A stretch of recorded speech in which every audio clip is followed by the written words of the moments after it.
First of all, thank you so much for being on our YouTube channel. Where are you guys from? So we came from Amsterdam together. He's Dutch. I'm from the UK. Oh, from UK. Yeah. Okay. And is this your first time? Yeah. Yeah. How do you like it so far? Is it just a couple of days, a couple of hours? No, we actually came to Japan on the 13th of November. So nearly a month ago now. But we went to Korea in the meantime for 10 days, and we came back day before yesterday. Where did you go? You said? To South Korea, and then we came back and we stayed for another 2 months. So it's a long trip. So you came here, Japan, and you visited South Korea and came back. Yes, because we made a trip to come to Japan mostly, but we thought it's so close, why not? Yeah, experience maybe another culture as well, and we've noticed it is quite different. Can you describe the difference? Yeah, well, I come from the UK and quite not as forthright with opinions or with saying how we feel. And in the Netherlands, they're very open about doing that, and in the public are like quite loud as well. So I've noticed, being in Japan, people are more conservative maybe, but more quiet. Like being in the metro is really relaxing, for example. Like it's not loud, like I'm used to being in the one in Amsterdam, for example, and it's so loud and everyone's talking and there's not awareness for other people. So it's actually, that's really nice, I think. Yeah, and the politeness, I really appreciate. Being aware of the other person, you know. How about you then? Well, same. I'm from Amsterdam, and as the city that it is, everybody's in it for themselves in a way. It's the culture is very individualistic, and even though it's probably the same in, for example, Tokyo, I did experience that people look out for other people. It's not as much of a free-for-all as it feels as back home, so to speak.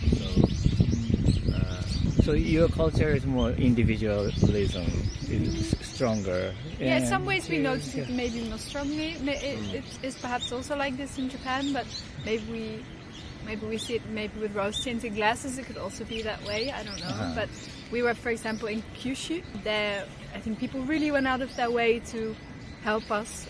Yeah, local lady bringing us around. We didn't ask anything. Like also welcoming us for dinner at her house. Very open. Yeah. Interesting. Yeah. So she's doing just for fun. Like, she did have a hostel. We stayed with her, but then we actually went to another hostel in that town. And even though we were staying there, she still invited us for dinner the next evening at her house. It was, I think, very special, and also you just didn't expect it at all. I didn't expect it to hear that kind of a comment. Is it quite unusual? I don't know. I think so. To come up to you and it's not so strange to help people, but helping someone for a long, a time period. Yes. Yeah, that is, yeah. It could be unusual, yeah. Maybe it also has to do with the fact it's not in the city. Maybe it was very rural, so you would sometimes see each other, like wave again, like, oh, hi, because you would bump into each other. Whereas I guess in the city you wouldn't see people twice in the same day by accident. Well, it was immediately a lot louder and a lot. That was.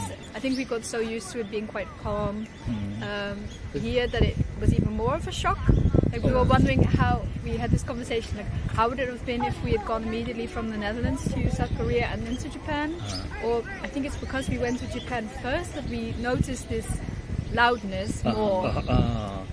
Like everywhere. Like people came up to you to sell their stuff. Yeah. Exactly. Really? Here we didn't because we went through markets in Japan as well, but it was very, it was, you could walk through and not expect to be approached or, And people spitting on the streets a lot.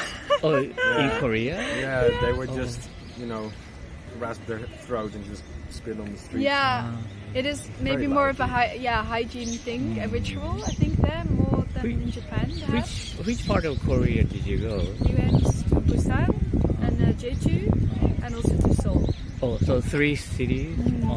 Yeah. And overall, the same kind of the image or impression you Yeah, have? I mean, Jeju maybe has slight difference. Yeah. It was obviously a different pace of life as well, Uh-huh. because the cities were smaller, even though they have cities. Uh-huh. Yeah. So Yeah. there is a difference between those cities too. Sure. Yeah. Yeah, I would definitely say so. To be fair, we didn't go to a rural location as much as we have been in Japan, so it would also be different again. Yeah. We've only based it on those 3 very short trips to the cities. Uh-huh. But it was immediately a contrast, and I guess people also, there was maybe more rowdiness on the streets in the evenings as well, like a bit more happening perhaps, like And more openly drunk people. Yeah. Also. yeah. Oh, really? Yeah. Wow. Yeah, so But is there any you felt better or good that you liked about their South culture? Yeah. I think maybe it was that openness, that willing, that more, I guess, being a person to approach another person, then you have a bit more of an idea of, I think I felt that a little bit in Korea. Yeah, that Different kind of openness. different kind of openness, because I would say people Right. in Japan that we've met are very kind, and it's not. If you want to approach someone, it's not like you will get refused, but it's you have to sort of feel that it's the right moment or something. Whereas I feel like there wasn't the same needing to wait or something in Korea. I think that's what I noticed. I didn't feel like I needed to. Yeah. Generally speaking, I think English was better too. Yeah. But That overall, could also help. Yeah. Oh, they speak better. Yeah, said- I guess not. generally Yeah. speaking, I'd say so. Gen- in the Yeah. cities. But we were glad to be back in Japan. Well, we did more research into Japan, of course. So we were excited to see certain things again, and to try certain things again.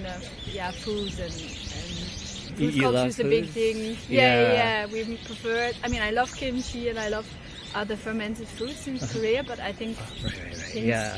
like in Japan, miso is also amazing, and the eating culture I think I prefer in Japan as well. So I see. we're even a convenience, like the 7-Eleven in Japan I much prefer to a 7-Eleven in Korea, for example. Oh, they have convenience too. Yeah. Oh, I see. Yeah, you haven't been to Korea? No, only around the Seoul when I transit yes. to somewhere. So, so yeah, it's a big airport. Well, they have 2. Yeah, but the airport was really nice actually.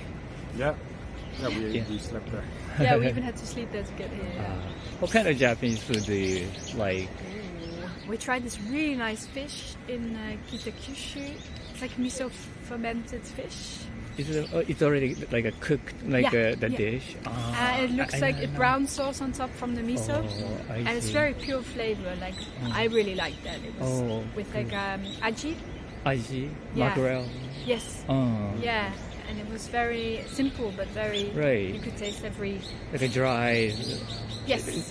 open. Yeah, and some sauce on the top. Sauce on top. And you would normally have it with rice, but we were just on the market, so we tried it there. Have you tried natto? Natto. yeah. Oh, you did? Like natto. Oh. Yeah.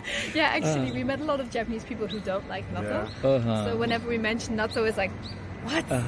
you Yeah. like natto? It's like or dislike. It's very clear Yeah. thing. It is an acquired taste. Do you like natto? Right. Yes. Yeah? I love natto. You didn't have to practice Eating natto? Yeah, We eating did natto. try some actually in Amsterdam. There was one bar that Little by had little, it. or Yeah, and they from even the warned beginning? us. Yeah. Like, are you sure what you're ordering? You're ordering natto. And I expected it to be a lot more intense. The Yeah, flavor. a lot more pungent, but it's Yeah, actually not so pungent. Mm. Especially because you mixed also the soy sauce, soy sauce and mustard, and it makes the Oh, I taste see. not so. Yeah, maybe it looks kind of Yeah. slimy. Yeah, that And is it's the not the nicest thing to eat. Like the drip looks like you're dribbling. but it's- right. Yeah, so Oh, it was, I see. we've learned how to try and wind it on your chopsticks. Right. Yeah, but no, I think we're quite open to trying new things as well. And It's nice to hear too. yeah, there's so Okay. much. It's such a rich food culture, like compared to what we're used to. That I think that was one of the big things. I love food culture. Like we traveled also to like a very small part of the Izu Peninsula because I really wanted to get this specific shiokatsu. Yeah, specific. It's a bonito. Like bonito, but it's been The salted bonito. exactly or- preserved in a different way, and they only do it there. So there's so many specific local things that we don't really have in the same way in our country. So that's super interesting. Like he is very into history and art and many other things. But so together you can make a very nice routes and journey based on those things in Japan. Like there's so many things to see. So that's what really spoke to us about. So nice talking to you guys. Yeah, no worries. And sharing your opinion and vision. Okay, thank you so much. No and worries. please enjoy Welcome. your stay in Yeah, Japan. thank you. We will.